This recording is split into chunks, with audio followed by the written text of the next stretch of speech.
मोदी सरकार को खुद पर शर्म आनी चाहिए। कल मोदी सरकार ने सुप्रीम कोर्ट ने जो कहा है ना, इंसानियत उसके सामने शर्मसार हो गई है। जानते हैं उनके जो नुमाइंदे हैं सोलिसिटर जनरल तुषार मेहता, उन्होंने सुप्रीम कोर्ट में क्या कहा? उन्होंने कहा कि सोशल मीडिया में या फिर जो पत्रकार आज की तारीख में गरीब मजदूरों की बात करते हैं वो गिद्ध हैं और कयामत के पैगंबर हैं। अंग्रेजी में जिस शब्द का इस्तेमाल उन्होंने किया, उन्होंने कहा कि वो वल्चर्स हैं and they are prophets of doom. मैं आपको बताना चाहता हूं मोदी सरकार कि दरअसल गिद्ध कौन है। याद है खबर आपको, जब मोदी सरकार ने सुप्रीम कोर्ट के सामने कहा था कि इस वक्त सड़क पर एक भी प्रवासी मजदूर नहीं है और हमने 23 लाख मजदूरों को मदद मुहैया कराई है। और आप जानते हैं कि यह सरासर झूठ था, क्योंकि सड़क पे न सिर्फ मजदूर चल रहा था बल्कि वो मर रहा था, उसके बच्चे मर रहे थे। ढेरों मिसालें सामने उभर कर आई थी। ये होते हैं गिद्ध जो अदालत के सामने झूठ बोलते हैं गरीब मजदूरों के नाम पर। जब इस लड़की ने इस साइकिल पर बैठकर अपने पिता को गुरुग्राम से बिहार तक पहुंचाया था, तब आपको शर्मिंदा होना चाहिए था, मगर आपके मंत्री रविशंकर प्रसाद, किरण रिजिजू, रामविलास पासवान, ये तमाम लोग कह रहे थे कि इसे साइकिलिंग फेडरेशन में इसे जगह दी जाए और साइकिलिंग प्रतियोगिता में इसे शामिल किया जाए। यह सोच होती है गिद्ध वाली सोच, और मैं आपको बताता हूं क्यों। क्योंकि उस लड़की ज्योति पासवान ने आपके मुंह पे करारा तमाचा मारा जब उसने आपके ऑफर को ठुकरा दिया था। उसने कहा कि मुझे पढ़ाई लिखाई करनी है। उसकी गुर्बत पर, उसकी मजबूरी को जो सियासी तौर पर इस्तेमाल करने की कोशिश करता है ना, वो होता है गिद्ध।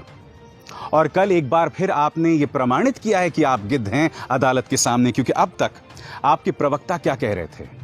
आपके प्रवक्ता ये कह रहे थे कि जो गरीब मजदूर अपने घर जा रहा है हम उससे पैसे नहीं ले रहे हैं, जबकि ढेरों मिसालें थी जहां गरीब को टिकट के पैसे देने पड़ रहे थे। चाहे गुजरात सरकार का वो फरमान हो या फिर रेलवे बोर्ड के चेयरमैन यादव साहब हों, जिन्होंने कहा था कि हम मजदूर से इसलिए पैसा ले रहे हैं क्योंकि मजदूर कहीं ऐसे ही ना पहुंच जाए रेलवे स्टेशन जैसे कि मजदूर जो है वो मजे ले रहा है, घर जो है वो मजे लेने के लिए जा रहा है। मैं जो आपके सामने बात रखने की कोशिश कर रहा हूं वो क्या है? कल अदालत के सामने केंद्र सरकार ने क्या कहा, मैं आपको पढ़ के सुनाना चाहता हूं। उन्होंने स्पष्ट कर दिया, और आपके स्क्रीन पर, In the statement to the court, Solicitor General Tushar Mehta, who was representing the central government, said the fare for the special Shramik trains organized by the railways is paid either by the originating state or by the receiving state. जिसका अर्थ क्या हुआ कि जो पैसा गरीब मजदूर पे कर रहा है वो या तो जिस राज्य से वो चल रहा है वो राज्य वो पैसे दे रहा है, या जिस राज्य को वो जा रहा है वो पैसे दे रहा है। और संबित पात्रा ने हमें क्या बताया था? संबित पात्रा ने हमें यह बताया था कि 85% जो है वो भारत सरकार पे कर रही है, जबकि आप इस बात को बखूबी जानते हैं कि करीब 90% जो है वो पहले से ही सब्सिडी का हिस्सा बन चुका था। क्योंकि एक तरफ जो है वो सरकार करीब 43% सब्सिडी पे करती है, और वापसी में क्योंकि ट्रेन खाली आ रही होती है तो उसका तो जाहिर सी बात है 43 + 43 86 तो यही हो जाते हैं, प्लस सोशल डिस्टेंसिंग या फिजिकल डिस्टेंसिंग के चलते जो मजदूर दूर दूर बैठे होते हैं उसका किराया अलग से होता है। और कल आपने अदालत के सामने ये मान लिया कि नहीं साहब हम पैसे नहीं दे रहे थे, मगर आपका प्रचार तंत्र ये झूठ बोल रहा था कि 86% हमने पैसे दिए। तो अब बताइए ना मुझे तुषार मेहता जी, गिद्ध कौन है? मेरे जैसे पत्रकार जो इन गरीब मजदूरों की बात कर रहे हैं, या फिर आप जैसे लोग जो सरासर झूठ बोलते हैं, सरासर गलत बयानी करते हैं? क्या इस सवाल का कोई जवाब है आपके पास? मैं आपको बताना चाहता हूं दरअसल इनके हिसाब से कौन सा मीडिया गिद्ध नहीं है। आपके स्क्रीन पर यहां पर इस वक्त भारत और चाइना में तनाव है। अजय शुक्ला की इस रिपोर्ट के मुताबिक, और कई पत्रकार ये कह रहे हैं कि लाइन ऑफ एक्चुअल कंट्रोल को पार करके चीन जो है हमारी सीमा में करीब 2 से 3 किलोमीटर घुस गया है। ये खबर है, मगर यहां पर यह चैनल उसके लिए कांग्रेस पर दोष मढ़ रहा है, जबकि सवाल जो है वो सरकार से किया जाना चाहिए। अब तक प्रधानमंत्री ने इस मुद्दे पर एक शब्द नहीं कहा। नेपाल ने जो अपने मैप में भारत की जमीन को शामिल कर लिया, अपने मानचित्र में शामिल कर लिया, इस पर प्रधानमंत्री पूरी तरह से खामोश हैं। जी हां, इनके हिसाब से यह मीडिया गिद्ध नहीं है। फिर यह मीडिया जो लॉकडाउन के मुद्दे पर सवाल करने के लिए राहुल गांधी को कटघरे में रख रहा है, इनकी ये हिम्मत नहीं है कि वो प्रधानमंत्री नरेंद्र मोदी से सवाल कर सकें। और ये देखिए, ये इमरान खान से सवाल कर रहे हैं। ये नहीं कि अपनी सरकार से भी सवाल करो कि भाई क्या हो रहा है कोरोना संकट में। ये पाकिस्तान पहुंच गए। और अब मैं आपको एक कॉमेडी दिखाना चाहता हूं दोस्तों। ये वो मीडिया है जो मोदी सरकार की पसंदीदा मीडिया है। इसमें देखिए, यहां एक तरफ ये भारतीय पैनलिस्ट हैं और दूसरी तरफ पाकिस्तानी पैनलिस्ट, और ये टीवी पर देखिए क्या मजाक हो रहा है। देखिए किस तरह से एक जो है दूसरे को मिसाइल दिखा रहा है, मॉक मिसाइल, और दूसरा एक तीर। ये मजाक चल रहा है आज की तारीख में गोदी मीडिया में, जो इस सरकार की पसंदीदा मीडिया है। और अब मैं आपको एक ऑडियो सुनाना चाहता हूं रिपब्लिक टीवी का, जो मुझे ट्विटर पर मिला, जो मुझे व्हाट्सएप पर मिला। यहां पर आप इस ऑडियो में सुनिए, ये एंकर जिस पर एफआईआर पहले से ही दर्ज है गलत बयानी को लेकर, समाज में हिंसा भड़काने को लेकर, ये किस तरह से टिड्डी बिरयानी की बात कर रहा है। जी हां, सुनिए। नहीं बचे, सबको तो हमने सूली पर चढ़ा दिया, तो पाकिस्तान अब टिड्डियों को आतंकी बनाकर भारत भेज रहा है। आधे पाकिस्तान पर टिड्डियों का कब्जा हो गया और कश्मीर की तरफ आंख उठाने वाला पाकिस्तान कराची की टिड्डियों से भी नहीं बचा पा रहा है। ऐसे कमजोर और कायर पाकिस्तान से पूछता है सारा भारत दोस्तों कि क्या आतंकियों के बाद भारत में टिड्डियों वाली साजिश कर रहा है पाकिस्तान? भारत को धमकी देने वाला पाकिस्तान क्या टिड्डियों से ही हार गया है? तो मैं जानना चाहता हूं ना, आपके हिसाब से ये मीडिया कौन सा मीडिया है तुषार मेहता साहब? नहीं, तुषार मेहता को मैं क्यों दोष मढ़ूं? तुषार मेहता मोदी सरकार के नुमाइंदे हैं, लिहाजा दोष आपका है। गरीबों के नाम पर मोदी सरकार कितनी बड़ी गिद्ध है वो प्रमाणित हुआ है कल सुप्रीम कोर्ट में उनके बयानों के जरिए।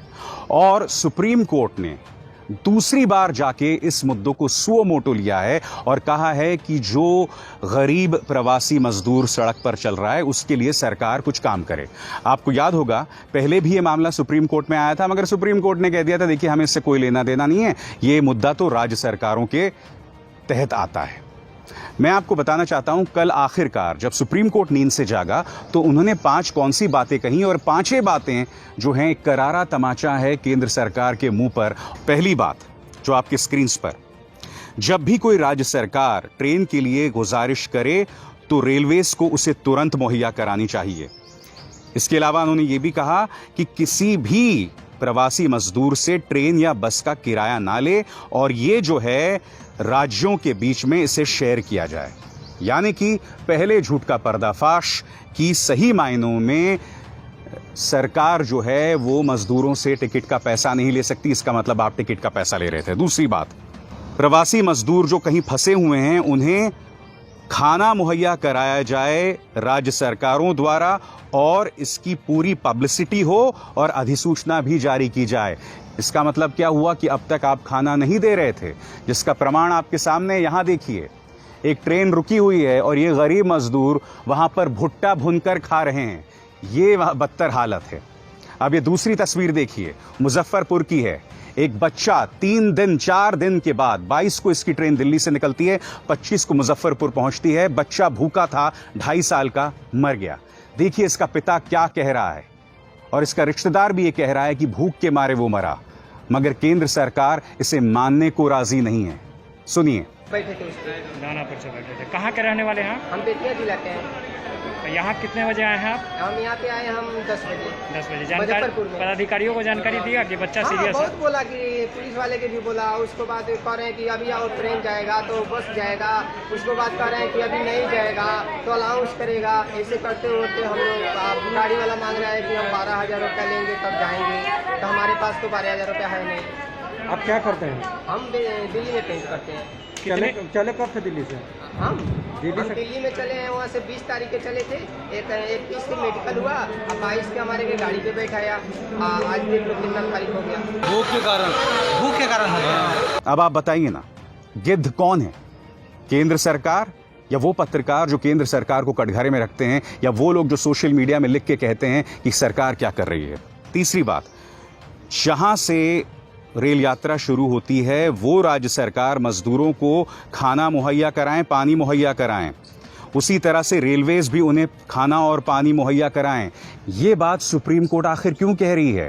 क्योंकि ढेरों दास्तानें इस तरह से सामने उभर कर आई हैं कि किस तरह से ट्रेन्स में 50-50 घंटे 3-3 दिन तक लोग भूखे रहे। सरकार तो यह भी मानने को तैयार नहीं है कि लोग भूख से मर रहे हैं। यह तस्वीर याद है आपको? इस मां की लाश के पास उसका बेटा इस तरह से घूम रहा है।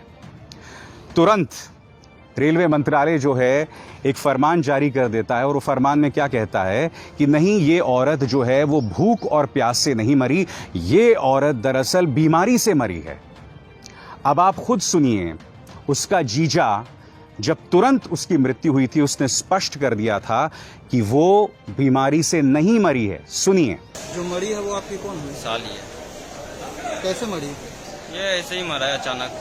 कुछ बीमारी पहले से है? बीमारी उमारी कुछ नहीं था। मतलब खाना वाना मिला था पूरा? खाना वाना सही मिला था, पानी का बोतल हर चीज मिला था। अब इसमें आपने सुना, उसने दो बातें कही कि वो बीमारी से नहीं मरी, मगर उसने ये भी कहा कि खाना और पानी मिला था। मगर क्या आप जानते हैं, जब ये घर पहुंचा, जब सरकारी तंत्र का इस पर दबाव नहीं था, तब इसने बोला कि वो भूख की वजह से मरी है। सुनिए पूरा उसका बयान। क्या हुआ था? जैसे हम लोग गुजरात से चले थे, 3 दिन लगा था आने में। ट्रेन में कुछ खाने पीने का नहीं मिल रहा था या पानी वानी कुछ नहीं मिल रहा था। ये जो ना गर्मी की वजह से और पानी खाना की वजह से तरफ तरफ के मारा था इसने। वो बोला गया कि पानी वानी का व्यवस्था है? पानी वाने का कुछ चीज का व्यवस्था नहीं था, ना खाना वाना का किसी चीज का व्यवस्था नहीं था वहाँ पे। अच्छा। खाने के लिए तरफ तरफ के मारा है, खाने के लिए। अच्छा, कोई व्यवस्था नहीं दिया पानी? नहीं, किसी चीज का व्यवस्था नहीं दिया। इससे पहले जो मेरे से बयान लिया गया ना, तो उस टाइम मैं टेंशन में था, इसलिए मैंने कुछ और बोल दिया था। अच्छा, इसलिए एक्चुअली मौत कैसे हुआ? मौत वो खाने वजह से हुआ है। खाना वाना मिला ही नहीं है ट्रेन में, पानी वानी कुछ मिला ही नहीं था ट्रेन में। अच्छा, कुछ व्यवस्था था नहीं ट्रेन में। कुछ बोले थे कि मानसिक रूप से विकसित नहीं, वो सिर्फ गलत था। वो तो एक ही टेंशन में बोल दिया था। उस टाइम तो दिमाग ही कुछ खराब था सबका। मेरा खुद दिमाग काम ही नहीं कर रहा था उस टाइम। मीडिया वाला आके सवाल से सवाल पूछी जा रहा था, उस टाइम हम क्या जवाब दे वो खुद मुझे समझ में नहीं आ रहा था। अच्छा, तो तुम बोले नहीं पानी वानी का व्यवस्था नहीं? तुम हम तो वो भी बोले हैं कि पानी वानी खाना वाना का किसी चीज का सुविधा था ही नहीं वहाँ पे। तो इस तरह से जब गरीब मजदूर मर जाता है और सोशल मीडिया पे या मेरे जैसे पत्रकार उनके दर्द को आपके सामने रखते हैं, तो ये केंद्र सरकार उन्हें गिद्ध कहता है, ये केंद्र सरकार उन्हें कयामत का पैगंबर कहता है। कयामत तो दिख रही है भारत की सड़कों पर, भारत के गांवों में, भारत की ट्रेनों में। उसको आप कैसे भूल सकते हैं तुषार मेहता साहब? वाकई बहुत दुखद और बहुत ही वाहियात तर्क जो है केंद्र सरकार ने कर सुप्रीम कोर्ट के सामने रखा। मैं उम्मीद करता हूं कि आने वाले दिनों में सुप्रीम कोर्ट कटघरे में रखेगा केंद्र सरकार को, क्योंकि केंद्र सरकार न सिर्फ नाकाम रही है, जैसे कि आप जानते हैं सिर्फ 4 घंटे का वक्त गरीब मजदूर को दिया गया लॉकडाउन के लिए, और यही नहीं उसके बाद भी अपनी गलतियों पे इस तरह से ये लोग पर्दा डालते रहे। तो आज आपके सामने यही सवाल है, और वो सवाल यही है कि क्या ये केंद्र सरकार गिद्ध है या नहीं। बोल के लब आजाद है तेरे में बस इतना ही। मेरी आप सबसे अपील कि इस कार्यक्रम को ज्यादा से ज्यादा लोगों तक पहुंचाएं, इसे लाइक करें, शेयर करें और न्यूज क्लिक के हमारे चैनल को सब्सक्राइब करें और बेल आइकन भी जरूर दबाएं।